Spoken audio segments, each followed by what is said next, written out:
Hi everyone. Thanks for joining in. This is episode number 15 titled Reincarnation. Sorry we've been gone for a little while, but we're back again, ready to kick off more episodes. And in this episode, Bernard will be talking about reincarnation. I'll do a little explaining what got me into it. You've probably heard it before, but it was because of my Korean War experiences, seeing so many young people get killed, so-called dead, and never returning to their families again, and I just couldn't fathom it. It didn't seem to take, what do you call it, it just didn't compute. It didn't make sense to have a person who has intelligence, who's striving to accomplish something, and all of a sudden dead, and that's it. So like I said, when I got out, I started to researching into the other subjects, as well as the subject of death. I went and searched for it. I didn't know anything about reincarnation, but I wanted to understand death. But that led me into the subject of reincarnation, and eventually I put a presentation together called Reincarnation. What is it? Fact or Fantasy?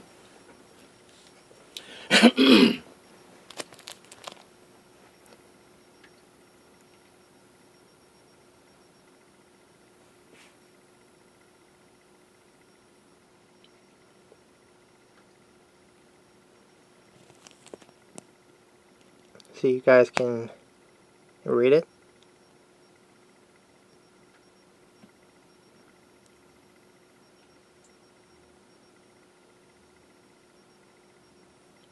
Maybe you guys can pause it, read it too. All right. And I have become a firm believer in the subject, mainly because I had my out-of-body experiences, and I know we do survive the body. I got out 4 times and I came back, so how many other times have I done it that I don't remember? Well, the reason so many people do not accept reincarnation is that they don't know anything about the subject. If one believes in a perfect creator, call it God, Allah, whatever, then there is no way of adequately explaining the riddles of life without taking into account the subject of reincarnation. To those who would say I can't accept it because my religion doesn't teach it, I say to them, because your minister does not accept it, does not mean that it does not exist and operate as a universal law. For if one was to research, they would find that reincarnation was taught by the fathers of the church, starting from the 1st century to the 6th century. During the 6th century, it was removed as best they could, even though there are certain spots in it, in the Bible dealing with the subject of reincarnation, even though they don't use the word reincarnation. The immortality of the soul, reincarnation and karma was taught in the ancient mystery schools of Egypt and was eventually passed down to the first fathers of the church. If the subject of reincarnation and karma had not been eliminated from the church teachings, many of the ills that plague mankind today would have been eliminated. Reincarnation means you, the soul, the I am, lives on and on having many experiences. Karma means action and reaction, which means for every act performed during our experiences, there is a reaction, the consequences of our acts. As it says in Revelations chapter 13, verse 10, quote, "He that leadeth into captivity shall go into captivity. He that killeth with the sword must be killed by the sword," unquote. This passage hints that a law of moral retribution operates from life to life. The reincarnation and karma principle is a law of spiritual intention, whereby only those who deserve to be afflicted are afflicted. No person is given a cross to bear in life any better or any worse than he has earned in lifetimes past. Rightly understood, reincarnation offers no haven for those who choose to do the wrong thing. And for those who choose to do the right thing, the law of karma works in like manner. The law of karma seeks to correct wrong acts and to reward good acts. I will quote from a book titled Many Mansions. This is one of the first books that I ever got. It's like a Bible to me. I got that in the I think I was working in a Doubleday bookstore, and that was in '57, I believe. But it tells you all about reincarnation and karma in the lives of people, why people were suffering, why people had good occupation, why they were doing well, why they were doing bad. It explained it all. And he was known to have cured people by telling them what they had done in their past life and what they could do in this lifetime to eliminate or to lessen the karmic debt that they were paying.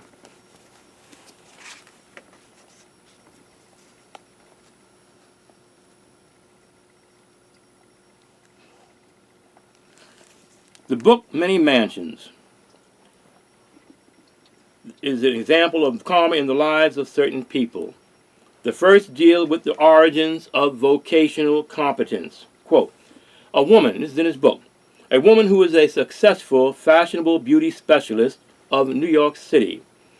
Her establishment is a luxurious salon devoted to figure reconditioning, hairstyling, and personality improvement. She herself is a very attractive and elegant woman. 3 past lives were given in her life readings, only 2 of which seem to have a direct bearing on the vocational bent of the present. One of her past lives was in the French court at the time of Louis XI, where she wielded much power over the court and over the ruler. Here she learned diplomacy and coquetry, which is the means of attracting admiration, and much about the niceties of conduct, carriage, and personal adornment. The other life was in Egypt, about 13,000 BC, where she was active in the temple service. Here she learned to cultivate a beautiful body through dancing, music, and art, and learned how to prepare lotions, ointments, and powders for body beautification. One temple was called the Temple Beautiful, and the other the Temple of Sacrifice. The Temple Beautiful was in the nature of a school or university. It took as its central concern not merely the cultivation of the intellect, but the expansion of the total human personality. All the arts, all the arts and sciences were applied to the achieving of beauty of soul and beauty of body in its students. The Temple of Sacrifice was more in the nature of a hospital, where electrical techniques were used to perform surgical operations, and electrical frequencies were used to heal many conditions and minimize bodily deformities. Something we're learning now about frequencies, how it can do something to heal the body. It's going to be hard to put in, though. The ideal of body perfection and racial improvement. Another positive outcome was of a striking New York model whose unusually beautiful hands bring her in much demand with nail polish, hand lotions, and jewelry merchants who feature hands in their advertisements. The karmic cause of her gift of beauty was found in the incarnation immediately preceding the present, when she was a recluse in an English convent. Her life had been spent in performing menial and distasteful tasks with her hands. She did them with such a dedicated spirit of selflessness and service, however, that her consecration of spirit was transmuted into the unusual beauty of her person and of her hands. Now we come to a chapter in the book titled The Lonely Ones, where is given the cases of those whose lives were extremely lonely. A Norwegian woman, 47 years old, of poise and considerable physical attractiveness, had her first reading from Edgar Cayce. She had at that time been married twice. Her first husband died shortly after marriage. She married again, this time to a man much older than herself, and the marriage was so unhappy that she soon obtained a divorce. She had no children. All the members of her family had died. She literally had no one. She would have liked to remarry, but the opportunity somehow did not present itself. She was alone. Her question was to Edgar Cayce, quote, "Why have I always been so alone? Is there any particular reason why I shouldn't find companionship in marriage? Why am I such a misfit?" A reading by Edgar Cayce disclosed that there was indeed a reason for her loneliness. 2 lifetimes back in Norway, she initiated her present psychological situation by a tragic mishap suicide. She was at that time the mother of 2 small children and the wife of a man who, for some undisclosed reason, had fallen into disgrace with the community. After the birth of her second child, she became despondent and committed suicide. The periods of her melancholia and loneliness, which is almost unbearable at times, is the karmic pattern brought about by depriving her husband and children of the love and care they needed. Her lack of appreciation of family bonds, her lack of sense of honor and responsibility with respect to them, brought about the situation in which she now finds herself. Only through the lack of things does one learn to appreciate their worth. For every act, and for every indifference, for every neglect, for every disparagement or misuse of the gift of life, we are held finally accountable. As one sows, so must one reap. One last case. Quote, a college professor who had been born totally blind had a reading. The professor's reading outlined 4 previous incarnations, one in America during the Civil War period, one in France during the Crusades, one in Persia about 1000 BC, and one in Atlantis just before the final submergence. It was in Persia that he had set in motion the spiritual law which resulted in his blindness in the present. He had been a member of a barbaric tribe whose custom was to blind its enemies with red-hot irons, and it was his office to do the blinding, unquote. Again, the seed sown must one day be reaped.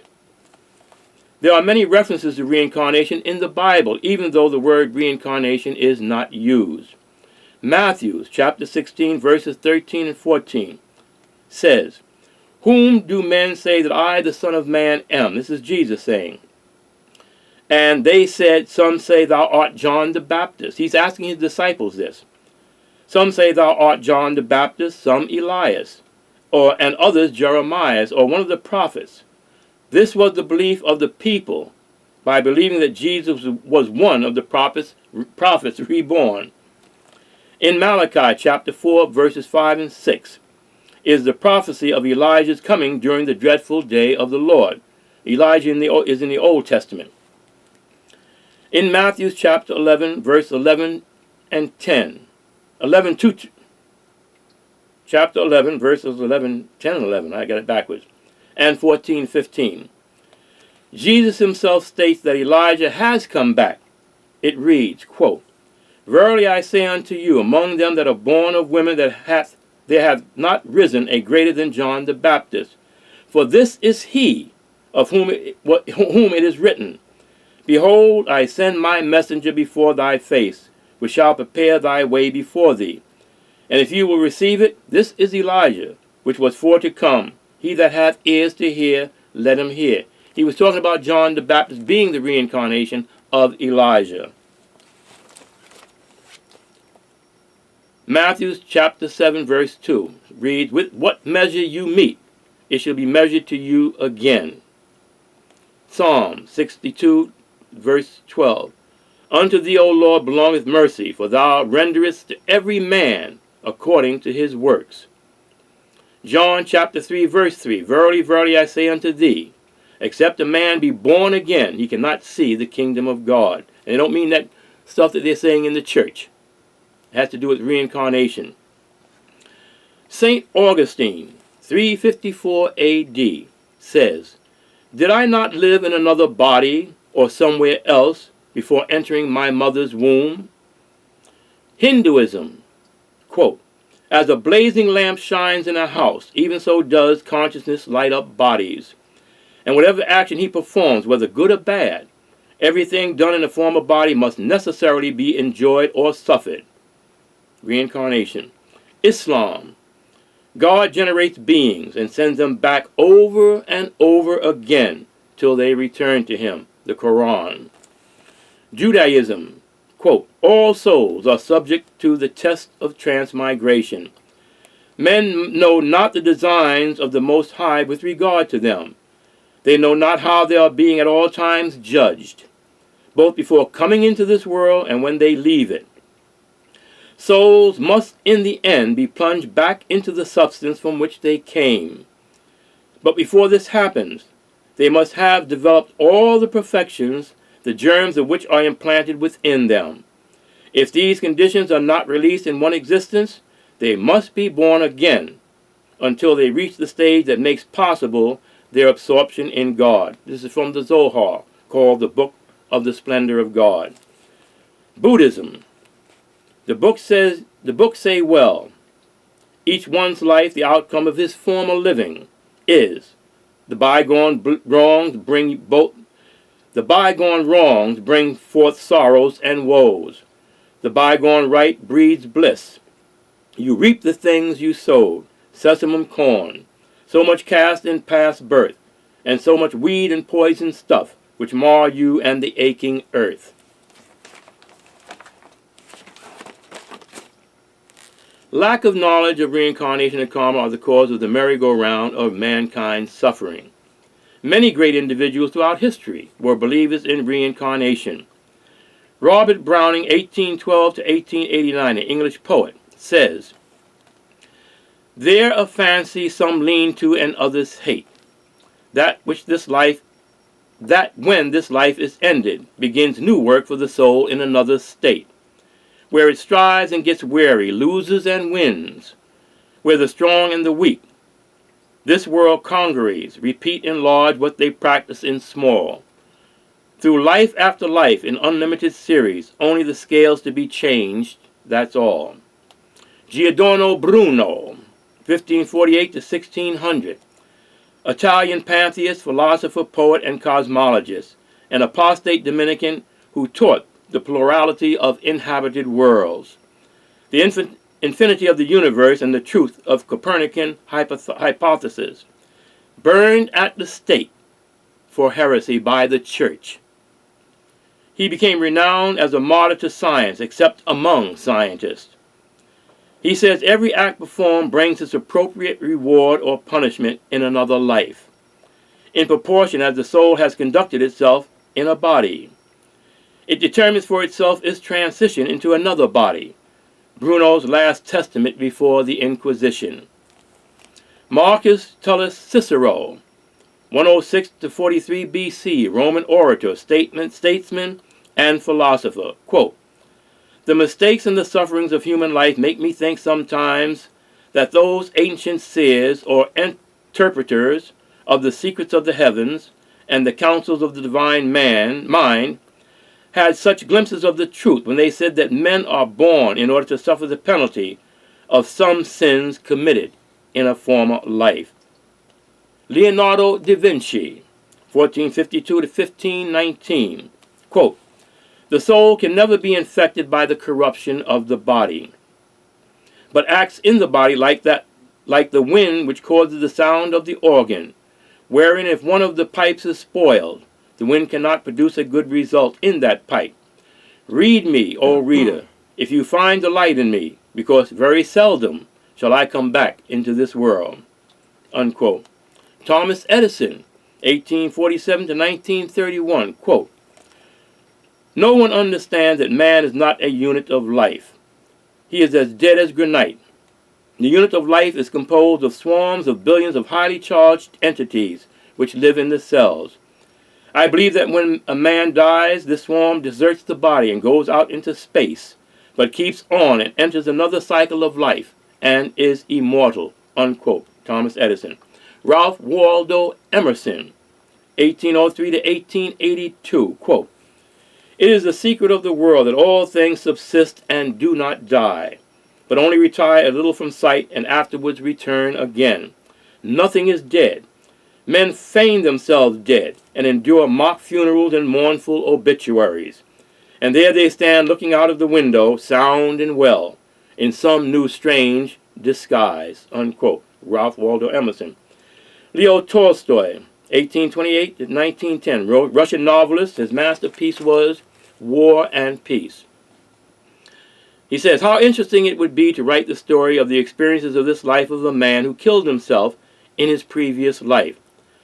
How he now stumbles against the very demands which had offered themselves before, until he arrives at the realization that he must fulfill those demands.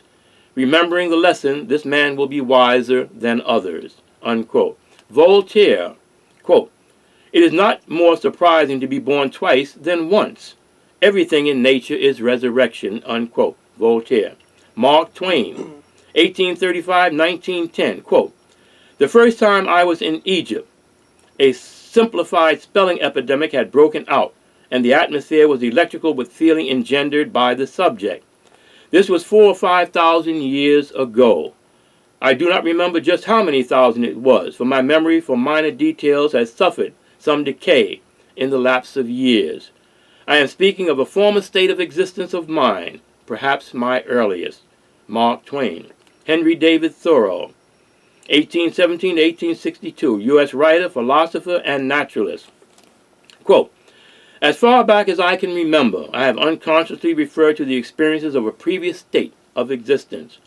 I lived in Judea 1,800 years ago, but I never knew that there was such a one as Christ among my contemporaries.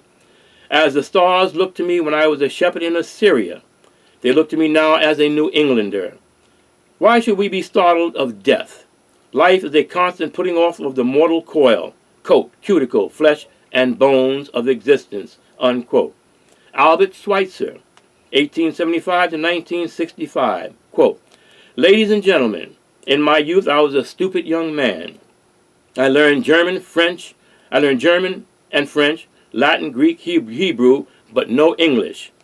In my next incarnation, English shall be my first language." Unquote. Albert Schweitzer. Khalil Gibran, 1883-1931, Lebanese-American essayist, philosopher, poet, and painter who blended elements of Eastern and Western mysticism. Quote, "Brief were my days among you, and briefer still the words I have spoken. But should my voice fade in your ears and my love vanish in your memory, then I will come again. And with a richer heart and lips more yielding to the Spirit will I speak. Yea, I shall return with the tide. And though death may hide me and the greatest silence enfold me, yet again will I seek your understanding.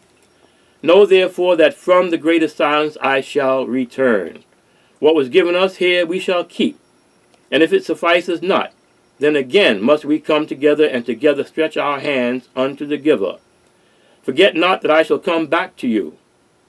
A little while, and my longing shall gather dust and foam for another body.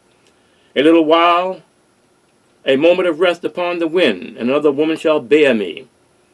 If in the twilight of memory we should meet once more, we shall speak again together, and you shall sing to me a deeper song. If our hands should meet in another dream, we shall build another tower in the sky." From that famous book called The Prophet.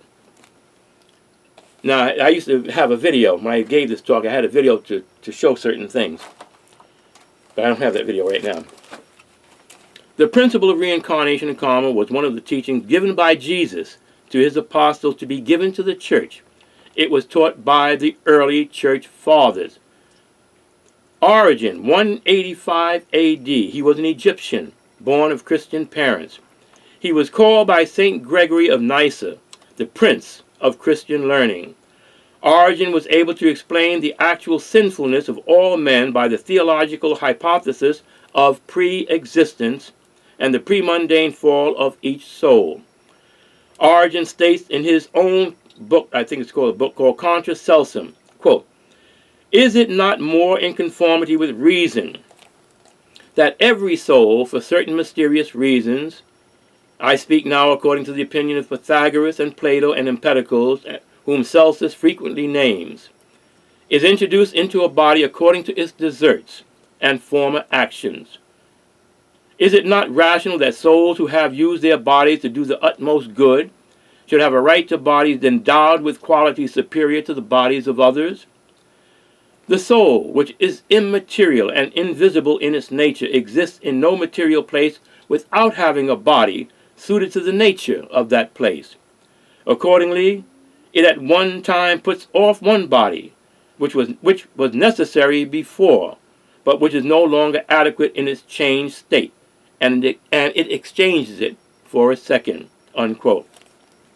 In his book, De Principis, quote, every soul comes into this world strengthened by the victories or weakened by the defeats of its previous life, is placed in this world as a vessel appointed to honor or dishonor, is determined by its previous merits or demerits.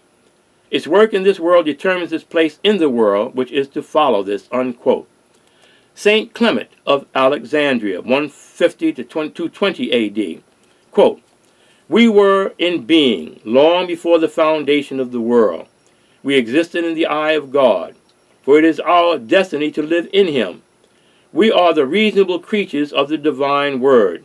Therefore we have existed from the beginning. For in the beginning was the Word. Not for the first time does he show pity on us in our wanderings.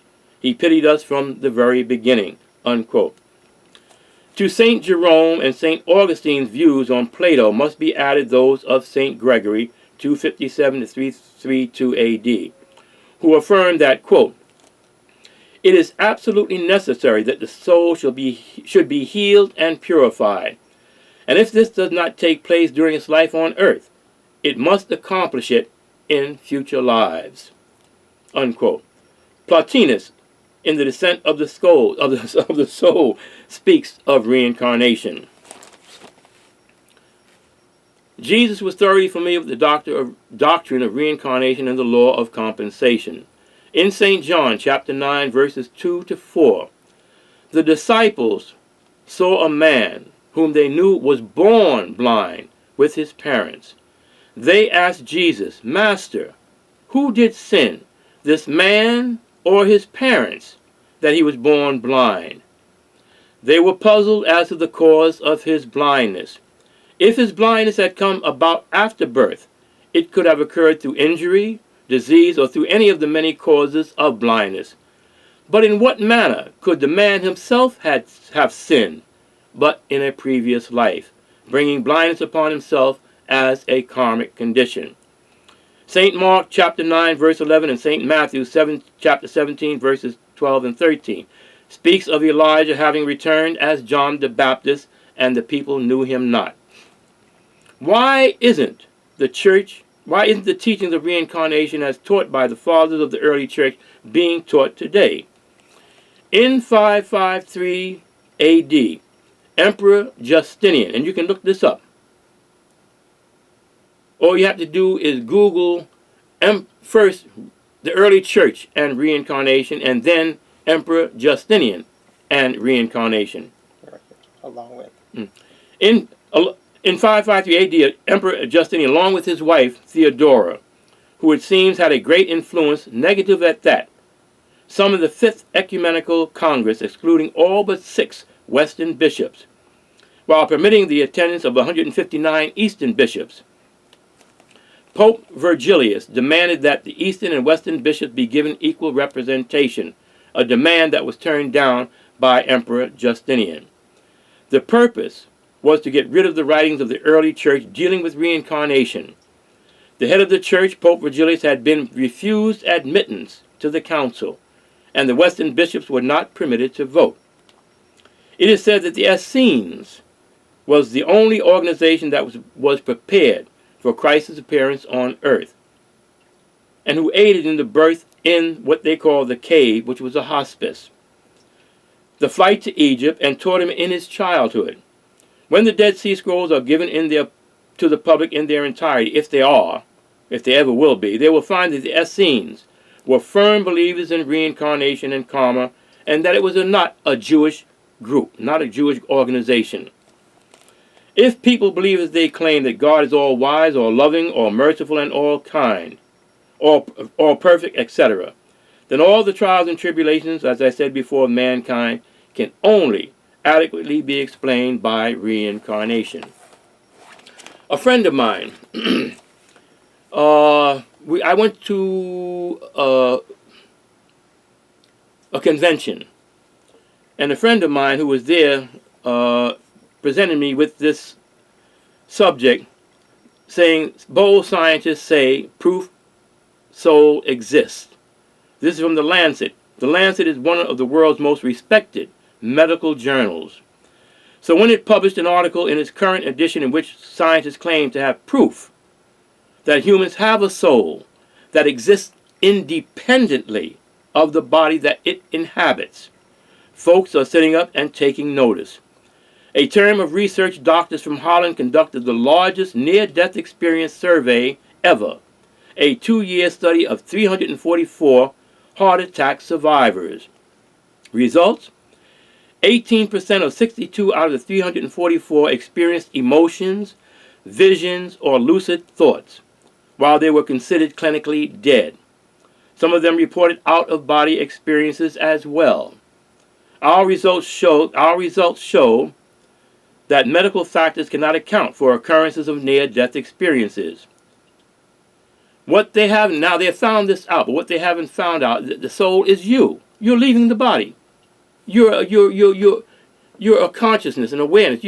You exist in the body, and you're looking out through windows. I mentioned this before. But when the body gets old and worn out, like my pet just recently passed, he got out of his body. We all do that. We leave the bodies. We eventually come back in different forms, in different bodies. But we don't go back into animals. Animals remain in the animal kingdom. We remain as in the more enlightened, what do you call it, humans, as humans, you know. But we don't go back into animals or things like that. We may come back acting like an animal because of what we may have done in the past, but we'll eventually get past that. Where did you hear that? Huh? Where did you learn that from? Well, this is in some of my teachings. Oh, yeah, okay. My teaching, yeah. You know, it's like, you know, if you do wrong, if you treat Teachings meaning in the order. if you treat people bad, you're gonna have to come back and going through sort of like, you know, you have to have problems in order to learn the lesson that what you were doing was wrong. Now, well, before we start discussing it, let's go over the books and then we'll talk. Yeah, most everything here that I have accumulated comes from this book from a friend of mine. And here's what he said. The book is titled Reincarnation, and he was a chiropractor, and he was in a book called Chiropractor. What is the book now? I forget it. But he wrote that he put this book out. Put this book together from research, and it deals with all these things that I mentioned here and much more. Many more people who stated their beliefs in reincarnation, and I'll mention some of the actors and entertainers who are believers if they're still around. If they're not, who were. I don't know if you'll be able to see that. But I'll name it. I'll name the people. Here's some of the people. Just let me show them one more thing. Yeah. His name was Dr. Palo. Yeah, the name. Okay, the name was on there. His name was Dr. Palo. And he was a comedian too. Because he says, reincarnation? Come again? That's the way he has his book titled. Like. Also, you find that Stevie Wonder, Napoleon Bonaparte, how you put it, Bonaparte? Samuel Coleridge, Glenn Ford, George Harrison, Paul McCartney, Shirley MacLaine,